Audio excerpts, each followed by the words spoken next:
Assalamu alaikum. Bütün dünyadaki Uygur halkım. Sizlerge bugün yaman çoğun haber, hoş haber. Prezident Trump kanunga kol koyuverdi. Kanun bütünley bakıllandı. Nahayeti çoğun hoş haber. Muşu kanunu makıllı tuş üçün bütün dünyanın hem yerde faaliyet edilip nahayeti yaxşı hizmet kılan barlık aldın kısaptaki karındaşlarımga, perzentlerimge, teşkilatlara samimi salam bilen rahmet eytimen.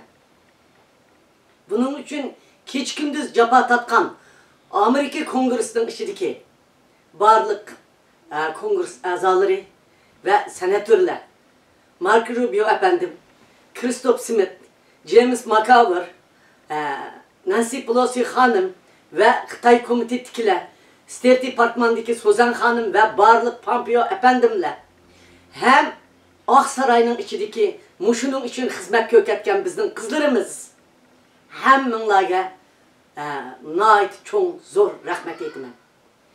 Ben bugün bunun boğan hoşallığını tasvirlep bulamayman. Gerçi vatinim hazırlı müstakil bulmagan bolsunmu, müstakilliknin körükü selindi.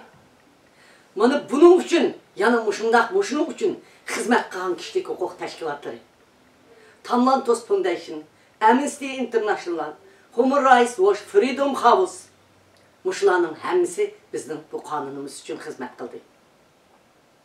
Bütün dünyadaki jurnalistler ve tadqiqatçılar hemisiga rahmet etimiz. Karındaşlar, bu hoş haberini ortak tebrikleyli. Muşu münasebet bilen birbirimizni kucaklaylı. Karındaşlar, sizlerge mübarek olsun. Endi vatanimizning müstakil buladigan kövrüge selindi, işik etkildi. Biz aşk işine seripli kirip ketsek buludu karındaşlar. Sizlerge samimi salam, ali ehtiram.